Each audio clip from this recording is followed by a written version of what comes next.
Welcome, everyone. Welcome to today's program with Sharon Salzberg, who's here to discuss her book, Real Change. We're just going to wait a minute for people to arrive, so just hang in there with us while people are entering the room. Thanks for being here.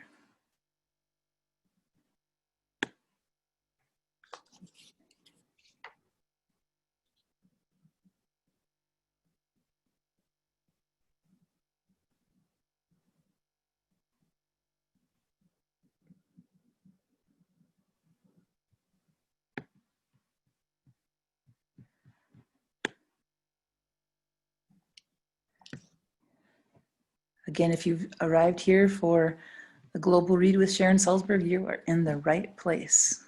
We're just allowing a little extra time for people to get into the webinar.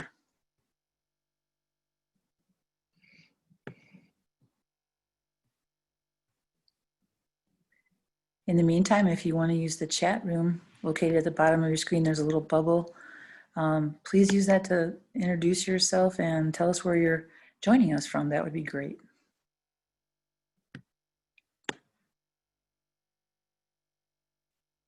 All right, we're going to get started then. Welcome. We're here with Sharon Salzberg, who's going to discuss her book, Real Change, Mindfulness to Heal the World and Ourselves. Thanks for being here with us today. Our host for today's program will be Ellen Serfity. I'm Kate Trinka, the Global Read Coordinator with the Charter for Compassion. We would like to thank all of our generous donors who continue to make it possible for today's program to be offered to you at no charge. Thank you so much. If you're interested in sponsoring an upcoming Global Read, please contact me at kate@charterforcompassion.org. The Charter for Compassion offers many things for our friends, our members, and partner organizations. I'd like to mention some that are coming up soon. The Charter's Education Institute hosts several wonderful courses. The featured course, which begins next month, will be Reimagining Our Future, Creativity for Resilience and Sustainability Through COVID. And they changed the acronym for COVID to mean Compassionate, Organic, Visionary, Imaginative Design. So we're looking forward to seeing what that's going to bring us. Next month on our Global Read program, Rianne Eisler will be with us discussing her book, Nurturing Our Humanity, How Domination and Partnership Shape Our Brains, Lives, and Future. Then Robin Wall-Kimmerer, author of Braiding Sweetgrass, will be here with us in November, and poet Naomi Nye will join us in December. We're so grateful that these amazing authors have connected with the Charter for Compassion and are willing to donate their time to us. Please help us to spread the word and to thank their generosity. I'll provide links to all these programs in the chat room, so don't worry about trying to figure that out right now, because we're about ready to meet some amazing people. I encourage you to participate in this book discussion today by using the chat room. It's located at the bottom of your screen. Please feel free to type your questions in there, and I will get them to Sharon during the last portion of our program. And now it's my pleasure to introduce to you our host for today's program, Ellen Serfity. Ellen is a retired American and Israeli, currently living in northern Israel, who spent 45 years as a public service lawyer, developing and leading public human service organizations and teaching young people of all ages and teachers who work with special needs students.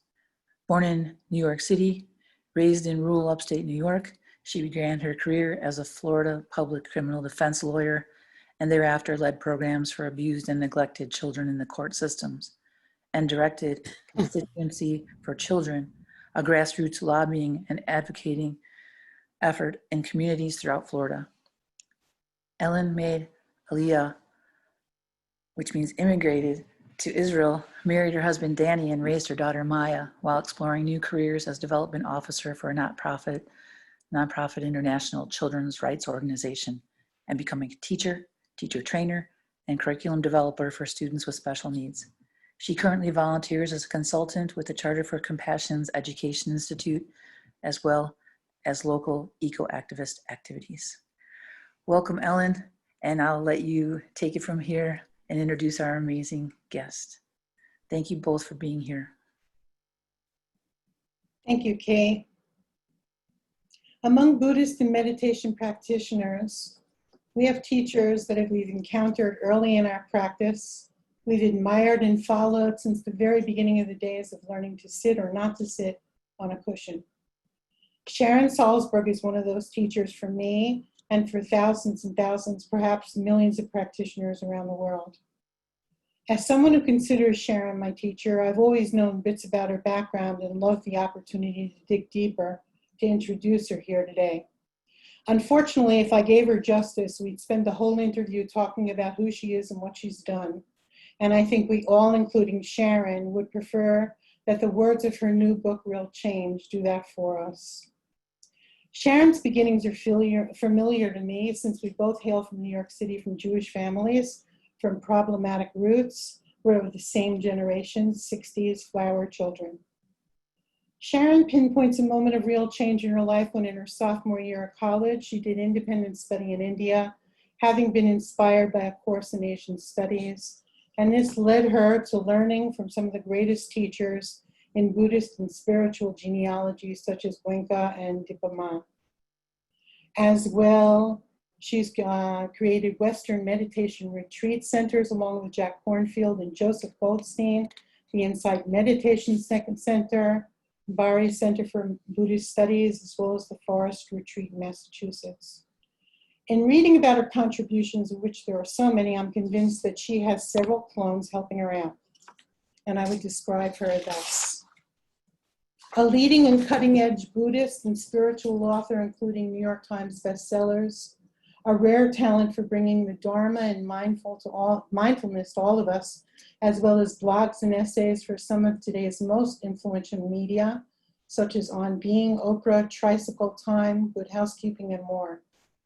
An activist that participates in some of the most influential forums of our age, including the Mind and Life and Peacemakers conferences, as well as getting down into the trenches with those being separated at detention centers.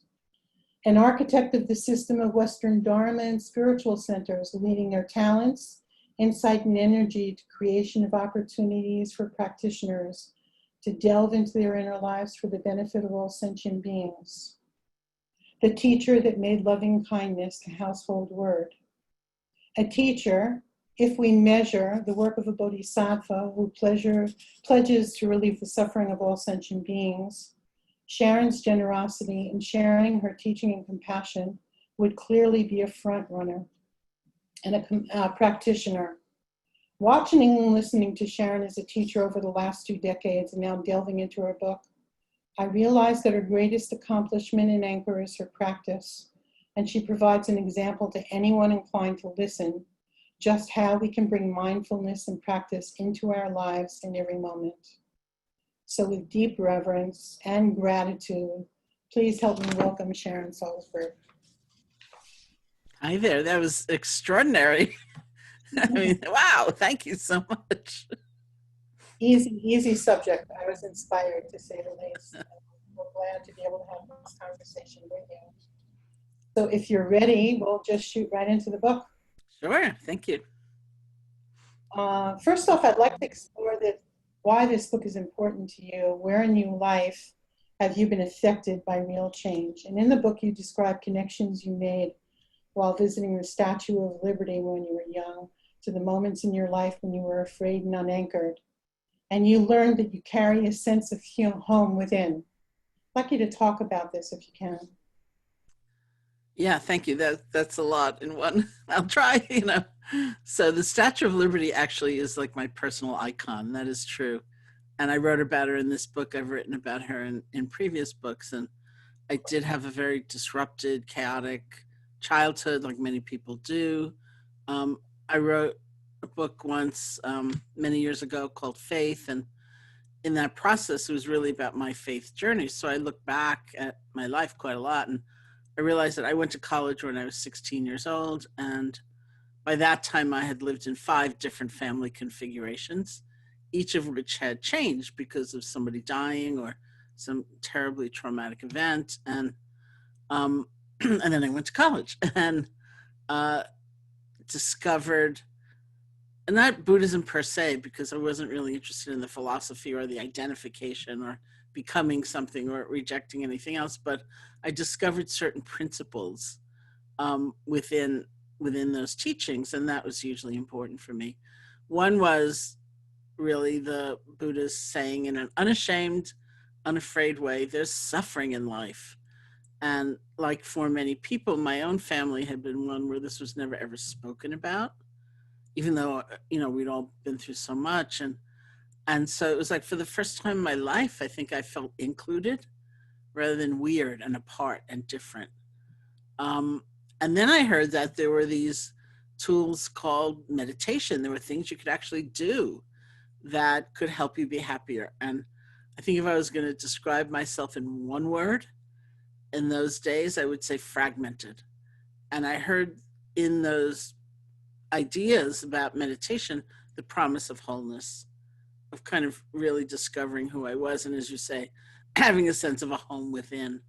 And so I was going to college in Buffalo, New York, and I looked around Buffalo. This is 1970. I didn't see it anywhere. Because what I was interested in was really the how-to, like some practical direct tools. And I ended up creating this independent study project and saying I wanted to go to India and learn how to meditate. And they said, okay. So that sense of being at home within or being not excluded has always been hugely important for me. And there's the Statue of Liberty, who is welcoming everybody, saying you too can belong here. Even you, that no one else wants. You can belong here. And so I've always, I confess to having, all these little replicas of the Statue of Liberty and, like erasers and made in the shape of the Statue of Liberty. And somebody pointed out to me that the color of the cover of this new book is the same color as the Statue of Liberty, which is totally an accident. It made me so happy. And what I hadn't realized so much, I hadn't really thought about so much until I was working on this book, is that the Statue of Liberty is a lady on the move. She has a leg up. She's actually mid-stride. When we think of her, I thought of her really in terms of the torch or the poem or something, but she's taking action. She's moving forward. And that, I think, also points to why this book meant so much to me, why I wanted to write it, because I've seen, I've been teaching meditation since 1974, or as my friends say, before it was cool. It was way before it was cool, believe me. As you know, it was like really weird in those days. And so I've seen so many people through all these years get more aware, get more connected to themselves, feel more connected to others, but not quite know how to take that step or where to manifest or how to try. So many times the efforts we make to serve or be of help seem so small, so negligible. And so in part I wrote the book, I think, for them. And also, as we've talked about previously, you and I, in my professional life as a teacher, I've worked increasingly through the years with people that we call caregivers. I'm not sure it's the right term even, but either people in their personal lives taking care of somebody who's ill or frail or something, but also professional caregivers.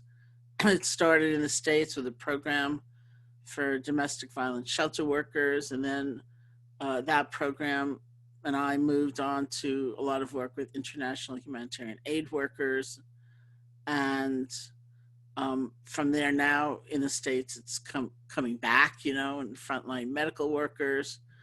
And I felt so many similarities between those so-called caregivers and what we might call activists, people who are trying to make a difference in their community, in their neighborhood, in the world, on the planet. And I was so moved by those similarities that I thought, okay, let me try to write something for them as well. You talk about Statue of Liberty not really being so much as a statue, but a woman on the move, which brings me to the next question. And you're talking in the book about wanting to write this book for years. And you said that you wanted to explore the intersection between activism for change and what arises in our practice.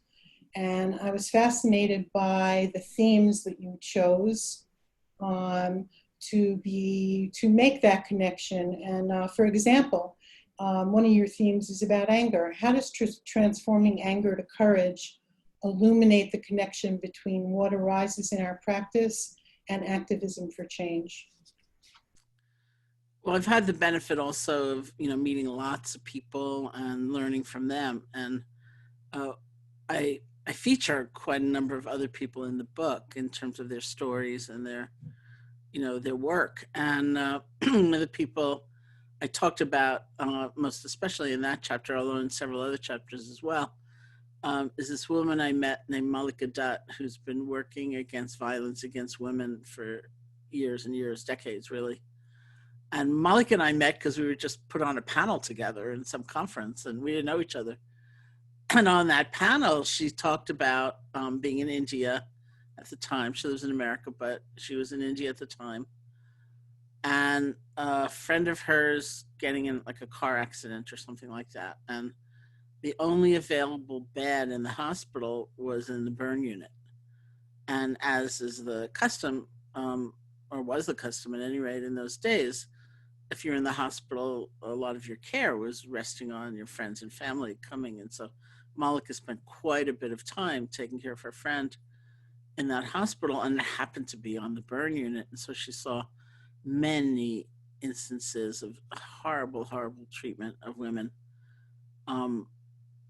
leading to them being in the hospital. And she was so outraged, she was so incensed at what she saw that she changed her whole life direction, and she became this really impactful advocate for working against violence against women. And so there she was, on this panel, and she needed that outrage to get going and to honor what she had seen in the sense of what had opened her eyes to tremendous suffering. And yet, and she put it, this is all from her, she said, I don't know how to dial it down. She said, I don't know how to turn it off. It's pervading all of my relationships. She said, you can see it really strongly in the workplace. You can see it in the organization, the way we treat each other, the way we snipe at each other, the way there's backbiting, and so basically she wasn't dishonoring the import of the outrage. She was saying, I need to dial it down. I need to not have this kind of take over my life. And so this was years ago that we met, and in the subsequent years, she's become a shaman, a meditator. She's still doing incredible work, although it looks somewhat different now. But she's in a very different place, and so her work is coming from a very different place, and she was really the inspiration in a lot of ways for that particular chapter. Thank you. I'm going to take it a little different direction. You talk in, we know that the Real Change was written before COVID, before Black Lives Matter, before tremendous devastation. And you talk in the preface and in webinars about rewriting the introduction of the book in light of COVID, and asking yourself what is still true. In addition, you even say, am I writing a completely irrelevant book? And I think you came to the conclusion, and I agree with you, yes, these things are still true. It's relevant. But even after your preface and all that, we've had tremendous devastation in California and Oregon fires. Mm-hmm. So in light of these recent extreme devastations, if you were given a chance to address current challenges, all the challenges we were facing, would you do so?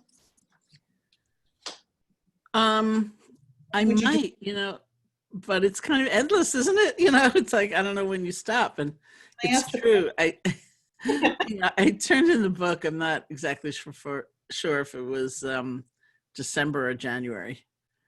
And so it was pre-COVID, let alone everything else. And a friend of mine was reading it in order to excerpt it for something.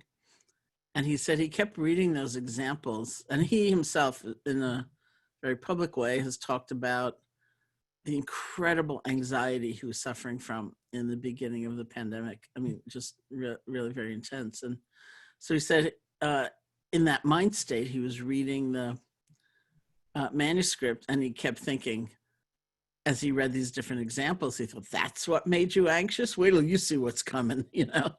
So that's when I went to the publisher and I said, would it be okay if I wrote a new preface? And just try to land it, you know, contextualize it. And you always have that kind of dilemma anyway, writing. You want it to be real, you know, especially with a title like that. You know, you don't want it to be fanciful or removed from what people are experiencing, but you also want it to be timeless. You don't want it to be irrelevant on the other end. Well, you know, got a vaccine, it's all over, forget that, you know. And so I said, is it okay if I read a new preface and try to land it? And that was, just as you described, that was my prevailing question over and over again for myself, is like, what's still true? You know, so many things were changed and disrupted and still, but we didn't know then how long it was going to last. Like, I'm speaking to you from Massachusetts, and I also have an apartment in New York City. I spent the month of February in California, and I always talk, I realize I have a certain tone when I talk about it now. It's like I went somewhere, you know, I took a journey. I was in California. Wow. You know, I came back to New York March 2nd, did some very large programs, not knowing they were ill-advised because nobody told us that. And just began feeling, you know, this doesn't feel good. This doesn't feel right. And I have a home here in Massachusetts. I have a retreat center next door, which at the time was still open. And I thought, I'm going to go up to Massachusetts for a couple of weeks, just to get out of New York and kind of, you know, be in a more relaxed atmosphere. So I came up here with my snow boots in the middle of March, and I'm still here. So it's like, what can we count on? What's real? You know, like all my teaching went online, and, you know, I still have an apartment there. And every once in a while, like Facebook on my birthday, which was in August, put up a photo of my birthday several years ago where my goddaughter had sent me these helium heart-shaped balloons, and they were in my apartment in New York. So there was a photo of my apartment from the inside, and I kept looking at it thinking, oh, I have an apartment in New York, you know, like, look at that. This is what it looks like. This is what it felt like. Everything was shifting, and the people who had to work because they were essential workers or medical personnel, and people who couldn't work, and the kids and everything they were struggling with. And it was so much. So I kept saying, what's still true? What can I rely on? What can support me? What can we count on? And, you know, in the preface, I use the example of the atomic bomb blasting in Hiroshima. And even in the midst of that, you know, incredible trauma and devastation, there was further devastation because this rumor swept through the land that trees and flowers and grass would never grow again. Like the laws of nature themselves had been broken. And once people were reassured, even as, you know, the horror of it all, once people were reassured that, in fact, trees and flowers and grass would grow again, then there was a greater ability to go on. And so I think that we do that even in trauma and terrible disruption. What can we count on? What's whole? What's unbroken? And that really became my quest. Go into one aspect of the book which I found fascinating is when I started meditating, we dealt with the fight or flight response to stress, which I suffered myself. But like you, I was fascinated that experts added freezing to that whole mix, and that resonated. Later on in the book, you're talking about the importance of agency, defining it as an ignition switch from that freeze, and also moving from being a victim to an agent of change. So my question to you is, how do we make the transition from freezing into the agency that seems so important for taking effective action? Well, one of the contexts for that idea of fight or flight is, of course, the stress dynamic. And The first thing that really struck me about it was that it's a dynamic. There's the incident, the situation, the pressure, whatever it is, and then there's how it's met. It's a dynamic. And for some people, I mean, we all know that's just true from life. You know, you could be in a beautiful, wondrous situation surrounded by loving friends and like rainbows, but you're depressed or you're frightened or something is going on, so you can't even admit the helping hands reaching towards you, or you can't appreciate where you are. And so there's something happening within that is really predominant over the situation. And we probably also know, either from our own experience or others, you can be in tremendous adversity, but you have a sense of community rather than feeling so alone, or you have faith in something that's onward leading, or you experience a kind of love and compassion for others, including yourself as well. And it's a different experience. It's still painful. You know, I'm not trying to gloss over that, but it's different. And so it's a dynamic. And for years, I had read that the body, the hormonal system will go into fight or flight in the pressure of, you know, some stressor. And I was very grateful when they added freeze, because I thought, oh, that's me, you know, like, I mean, of course, we probably all have all three reactions at different times, but I think in many kind of schemas like that, one might have a predominant mode, you know, that's just more common, more frequent than others. And for me, it was definitely freeze. I mean, there I was as a child, you know, like really helpless to affect my situation. And I froze, you know, that was so much who I was. And so I was gratified about that. And, you know, it remained important to me to understand that it was a dynamic, that how we meet what is going on, maybe we will freeze, for example, but it won't be for as long. Or we will freeze, but there will be moments within it when we kind of come back to life, you know. Or we'll be fight or flight, and we also have some perspective. Okay, this is what I'm going through. This is why I don't need to let this consume me. You know, there are lots of ways that we develop this sense of inner resource. So I'd say for me, the ability to meet adversity and challenge rests very much on that sense of inner resource and a sense of not being so alone. Those two things are probably the most important factors for me. And of course, for me, just given my life and how many years it's been, my meditation practice is the main supplier of that sense of inner resource. Speaking of meditation practices, I was fascinated. You quote so many people, so many wonderful artists and activists. And one of them, you quote Rosanne Cash, where she described art as a medium of social change, that art and music could change people enough that they could speak their convictions and access their own feelings. And in relating your conversation with Bell Hooks, you stated that art is a profoundly radical practice. So my question is, how does this relate to meditation practice? Well, I know both of those women, you know, as it happens. And so and actually the whole emphasis on art and creativity in the book happened. It originated in the conversation I was having with Belle. And I tease her because she's obviously, you know, she's a fantastic writer and extremely picky in the use of words, which is probably what makes her such a great writer. And she said to me, as I was talking to her about this book, she said, I don't like the term social action, because I think that in some people's minds, it will be limited to protests and marching and things like that. She said, what about art?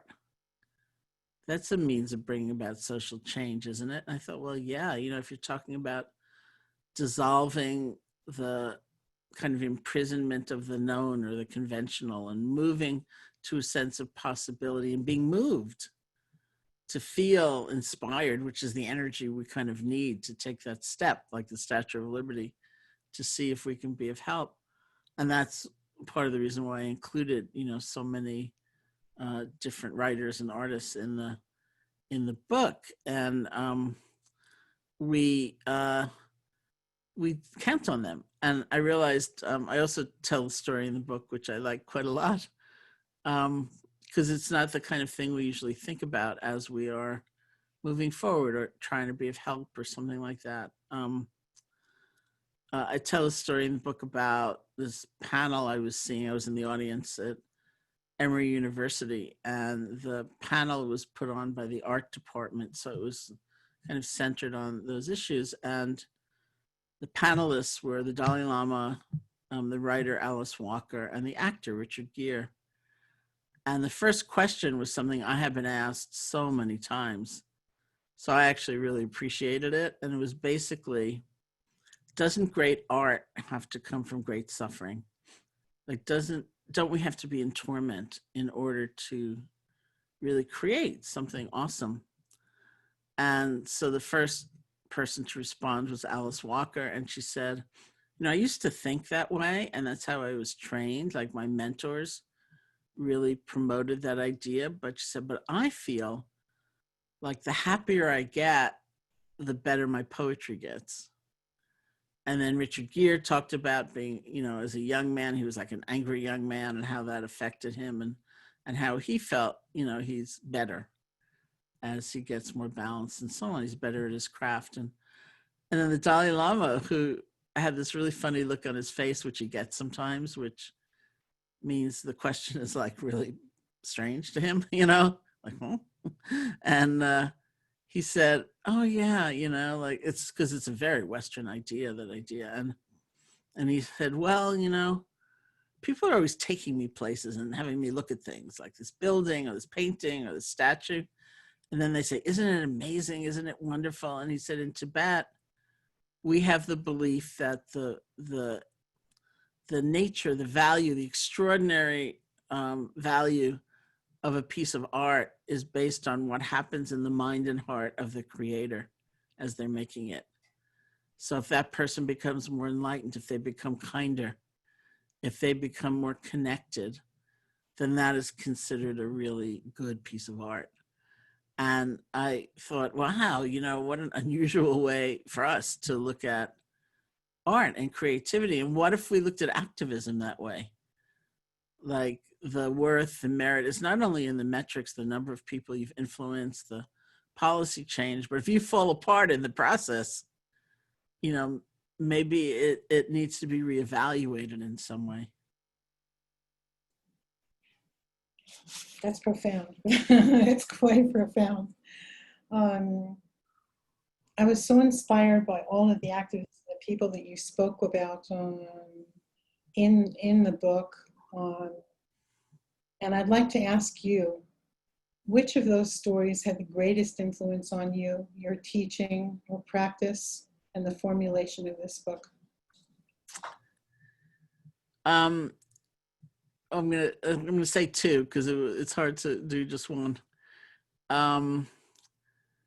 One was this woman who comes in very early in the book, named Chantal, who's one of the leaders of the striking fast food movement in New York City. So that movement is for people working very, very, very low wages in these sort of pizza places and McDonald's, places like that, which are franchises. And they're mostly people of color. They're really broke. They work very hard. A lot of them live in homeless shelters because they just can't afford rent. And there's this movement that arose for them to have a higher minimum wage, $15 an hour, and the right to unionize. And a friend of mine, Michael Kink, who's also in the book, who's an activist, brought me to meet a group of them, including Chantal, who's really a leader in that. And there was such a profound sense, like, these people, they do work very hard. And now maybe we'd call them essential workers. In those days we were quite indifferent, to them usually, if we even noticed them as human beings. And as I met these people, they'd often say, even my family didn't want me to say anything or disrupt anything. Like, don't rock the boat. You have almost nothing. And if you get fired, you will have nothing. Don't do that. But Chantel was an example of somebody who said, I couldn't do that. She said, I realized that I am worth more. I'm worth better treatment as a human being. And I realized how, this is partly why it was so influential to me, that she came to a place of honoring her. In Buddhism, we'd call it innate dignity. Her innate worth, as everybody is said to have, without exception. And I realized, wow, that's the basis of a lot of action for people. They realize I am worth something. And so they can stand up even in very threatening circumstances. And not only her, she also said, I look at these young people just starting to work, and I thought, they have no future. There's nothing for them. So I need to stand up for them. And it was very illuminating for me, to see that role of some self-respect in those actions. And the other person is a woman. She's the only person who asked that her actual name not be used, so I can't actually remember what we called her in the book. But there's a wonderful organization that I have been to in the past called Recovery Cafe, where people can come. It's sober. People can come and spend the day. There are classes. There's food. And there's a real insistence, like everyone who comes is called members, and they have to, participate and clean. And so this one woman was really kind of down and out, and is also a musician. And somebody came in one day when she was there, and he was in really bad shape. He was really freaked out and delusional and whatever. And she started playing this piece of music for him.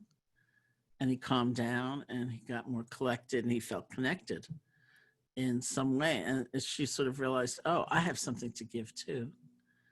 I have something I can offer that can make things better. And that was very moving for me, because whatever situation we're in, I see that inhibition all the time. Oh, I could never do enough, but I have to offer so little. Why would anyone want to hear from me? And we definitely need to surmount that, or see through it. Listening to you now, and as I was reading the book, one of the things that struck me, that when you hear the pain and the struggle of activists whose stories you relate, you pause. It seems like you deeply listen and carry their stories with you until you find a practice path that might address that particular challenge. For myself and others, I suspect we don't pause and examine those challenges, but we might freeze, we might pass by, just as you've described, just move on, or worse, not act at all. So my question to you is, how do we develop the capacity that you've exhibited so beautifully in the book and just now as you were talking? I think it's a couple of things. I lay credit to everything I can do to my meditation practice, because it's just like a training. It's such an unusual set of skills to listen, to, first of all, listen to ourselves and come closer to our experience, not to rush to react. So it might be, people these days trying to find the words, say things like respond instead of react. We don't stay, inert or passive, but we don't necessarily want to be driven into our first reaction. And so we create the space. I find that meditation practice is so much about creating space. Like somebody asked me the other day, do I meditate to try to figure out the answer to a dilemma? Should I do this? Should I do that? And I say, no, I don't usually do that. I just meditate. And in the space that gets created, not uncommonly, some intuition arises that says, oh, that might be a better direction. But I saw that as a writer, if I struggled with something And I felt really blocked. And especially I have, like everybody, certain strengths and weaknesses in writing, and maybe not everybody, but I do. And one of my great weaknesses is structure in a way, because I think the single most common editorial comment I've ever gotten was, how'd you get from here to there? I don't know. I just went, and people would always say, how does that relate to that? And the first book I wrote was called Lovingkindness, and I showed it to a friend who's an editor, and so this is my first editorial feedback ever, and he was trying really to be kind, and he said, your writing reminds me of James Joyce. And I thought, oh, he thinks I'm a genius. And then I realized, oh, he doesn't understand anything I'm saying, which is really what he was saying. So figuring out relationships between things and how you get from here to there is something that doesn't come easily to me. And I realized if I sit down to meditate, and I try to figure it out, it never works. But if I just sit down to meditate, often the answer will emerge. And so bringing that into relationships, bringing that sense of, okay, let me just create some space and we'll see what emerges. And I think it's a better relationship, especially if you're trying to help somebody, so you don't fall into that rigidity. If I've got all the answers, and I'm going to impart them to you because you've got nothing going. It's much better to have that sense of connection and see what emerges from it. I'm going to ask one last question, and then I'm going to ask you to lead us in a meditation and still leave us some time for questions, because it looks like the chat box is popping up. So I heard in one of your podcasts that the choice of the real train, as you called it, Real Love is one of your books, Real Happiness at Work, and now Real Change was your publisher's idea. And in one of your podcasts, it was suggested that the next one in the train is going to be Real Life. My first question is, what's the significance of real in practice and activism? Will there be another Real? And if not, is there another book that you want to write, just like you so much wanted to write this book? Well, I should say, first of all, I don't really choose the titles of my books, generally speaking. Occasionally I do, but mostly it's the publisher. So I used to be on the happiness train, which I thought was a little tricky, because so many times we think of happiness as superficial or being happy-go-lucky or being conflict avoidant. And I was thinking of happiness as more that sense of inner resource. What's the wherewithal with which we're going to meet adversity and challenge? It's like we need to have something going inside, right? So that's what I was calling happiness, or that sense of having a home within, that's not going to be broken, even as circumstances change, even if they change abruptly. And then this publisher, they named a book I wrote 10 years ago called Real Happiness.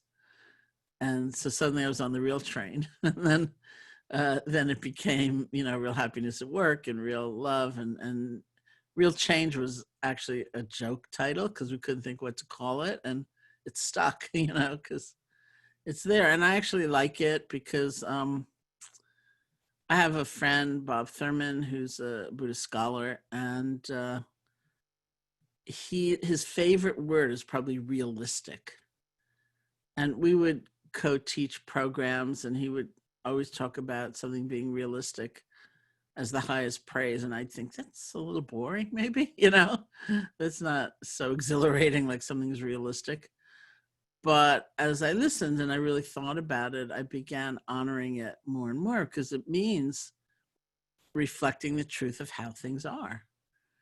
And if we're not realistic in how we work within and how we try to help others or try to make a difference in this world, and what is it? It's just like completely ungrounded. And yet we don't have to be kind of ground down by reality. There's also a sense of possibility. That's part of being realistic. It's acknowledging fully what is, even if as fully as we can, even if it's a great deal of pain and suffering. And at the same time, to have this awareness, which is not fanciful. It's a real vision of what might be, and we combine them both, and that's a real sense of being realistic. So I like actually Real Change, and somebody did suggest Real Life is my next book. I don't know. At the end of a book, I always think that's it. I mean, this is 11 books, but I also think 11's not my favorite number, so probably there should be 12. I just don't know what it might be, and kind of in waiting mode to see what emerges. And I have no doubt that something's going to emerge, and look forward to it. So Sharon, we're getting kind of close to the last part, and I'd like to ask you if you'd lead us in a guided meditation. Sure, I would be happy to. This will be, fairly brief, so don't worry if you're thinking, oh my God. And I think I'd like to go back to kind of the foundational exercise in many, many systems of meditation, which is resting our attention on a chosen object. And when our awareness wanders, see if we can let go of the distraction and come back. Because as a foundational exercise, it actually has a lot to it. First of all, it's the word rest, where we might think of concentration or attention as like grabbing onto something and resenting and rejecting anything else that comes our way. But the word actually is rest. And we need that these days. We need some moments of just like, okay, before we face whatever. And it also has elements of not, something else arises. There's a strong emotion. There's a strong sensation. We're not rejecting it or disparaging it, but we also don't want to be consumed by it. So we rest our attention on this chosen object. Lots of things come and go, and we develop a greater sense of spaciousness, allowing them to arise and pass away without freaking out. Also, when we do get lost, we get consumed by something, overwhelmed by something, spun out in a fantasy, or we fall asleep, there comes a moment when we wake up, or there's a moment when we realize, oh, I've been gone. And that's a moment of tremendous self-compassion. So instead of berating yourself and being down on yourself, being able to just let go and start over. This is why even this simple exercise is like a resilience training, because we can begin again. We can kind of pick ourselves up in a very powerful way. So I would say let's just sit together for a few minutes if you want to sit comfortably. You can close your eyes or not, however you feel most at ease.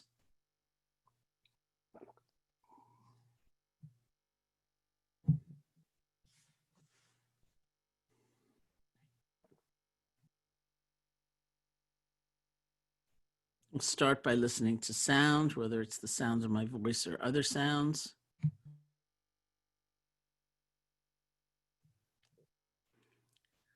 It's a way to rest inside.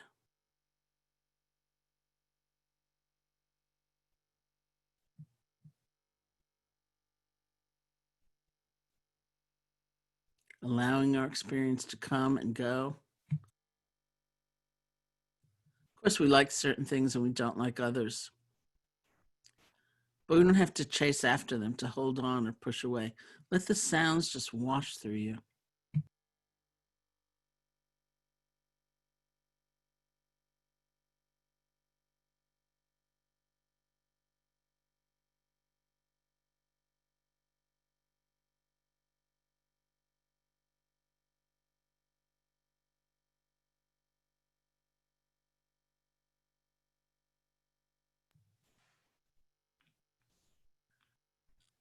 Bring your attention to the feeling of your body sitting.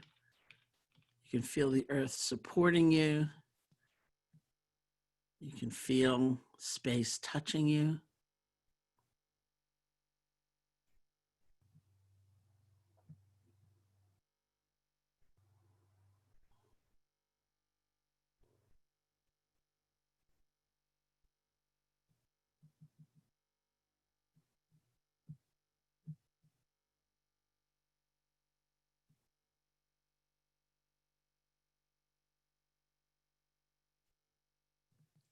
Bring your attention to your hands so that you're moving from the more conceptual level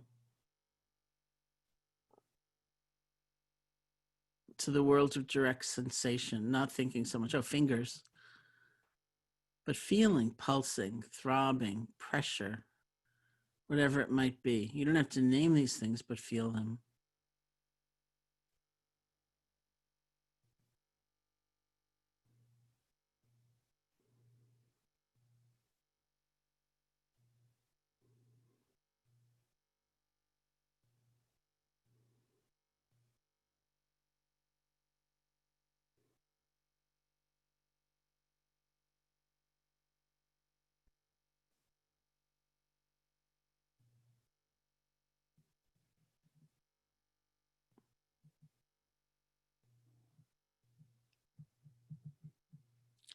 And on that same level of picking up sensations, see if you can bring your attention to the feeling of your breath, just the normal, natural breath, wherever you experience it most strongly or most clearly, at the nostrils, at the chest, or at the abdomen. You can find that place, bring your attention there, and just rest.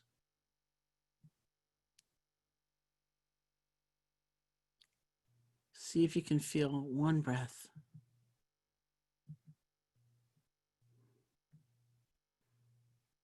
Without concern for what's already gone by, without leaning forward for even the very next breath, just this one.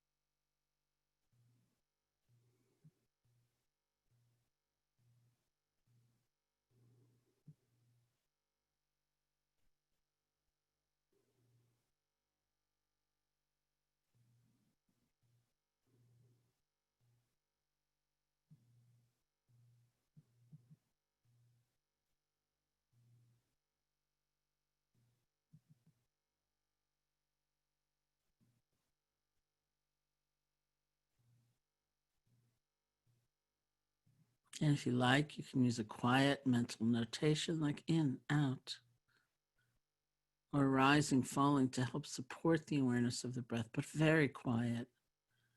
So your attention is really going to feeling the breath, just one breath at a time. And the word is rest.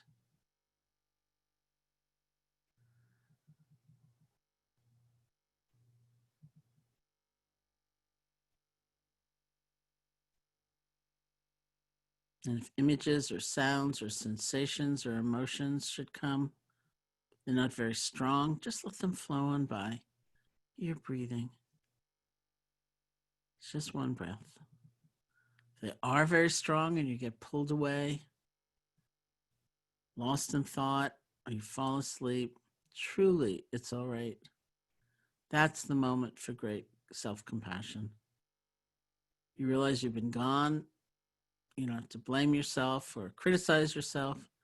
See if you can let go, bring your attention back.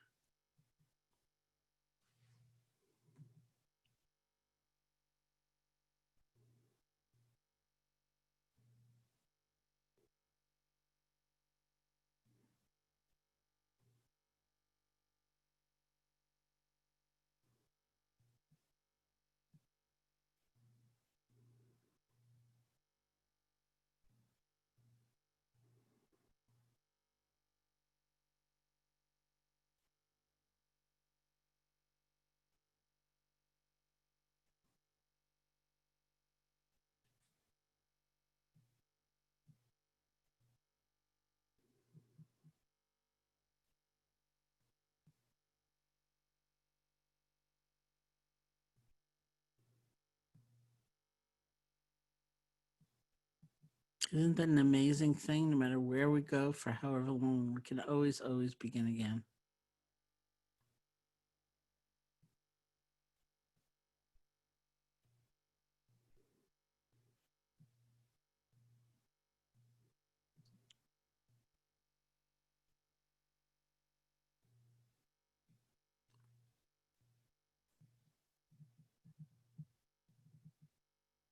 And when you feel ready, you can open your eyes or lift your gaze. We'll end the meditation.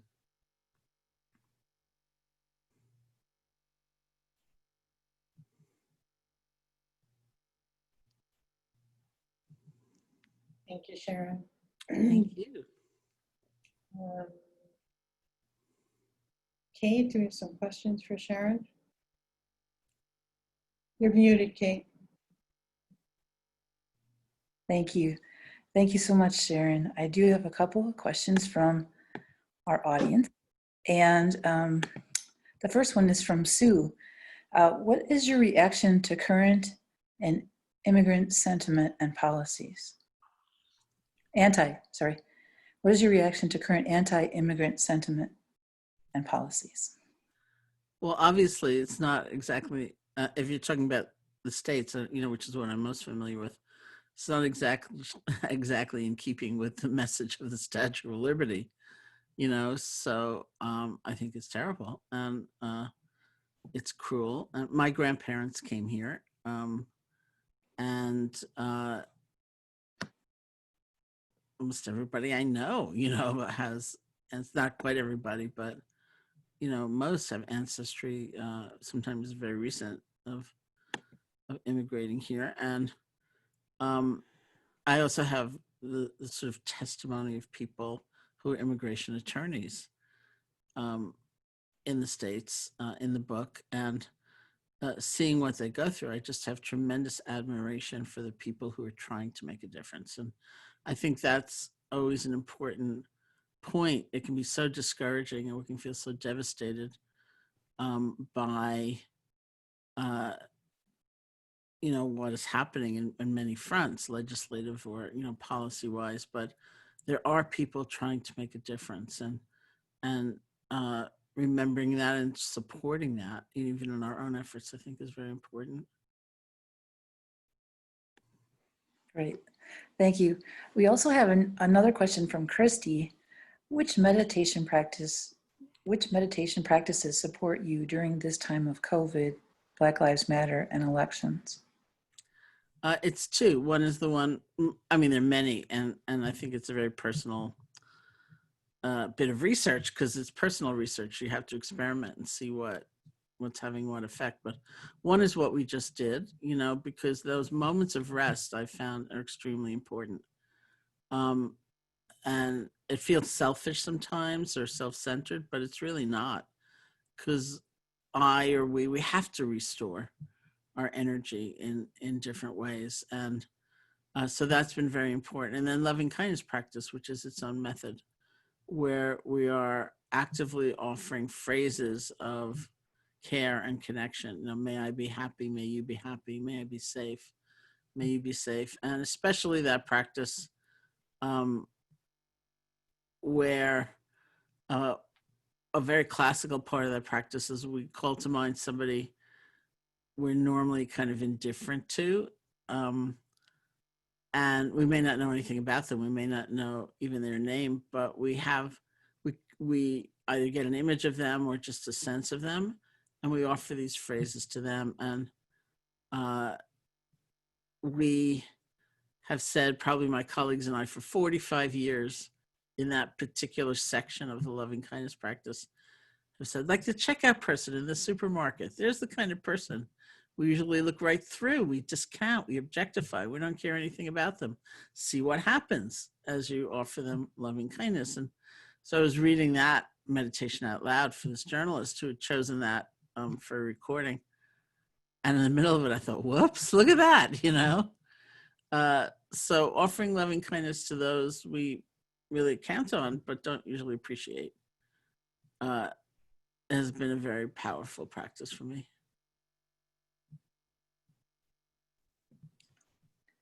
Thank you. Those are the questions that we have from our audience. So I'm going to leave it with Ellen at this point and let you continue your discussion. So we're at the top of our hour now, right, Kate? And we're going to invite people to stay on if they want to. We're going to explain about closing the formal webinar. Yes, thank you. We are going to stop the recording. We're going to go off of Facebook Live, but we'll keep the room open for just about 10 minutes for people to stay on with Sharon and Ellen to continue any questions or discussions that might want to take place. Thank you so much, Sharon. Thank you so much. Thank you, Sharon, for being here. And we want to thank everyone for joining us. Please support the charter and donate if you can, if you're able. We would really appreciate it. And please join us next month for Riane Eisler's book. And stay on if you can. Thank you.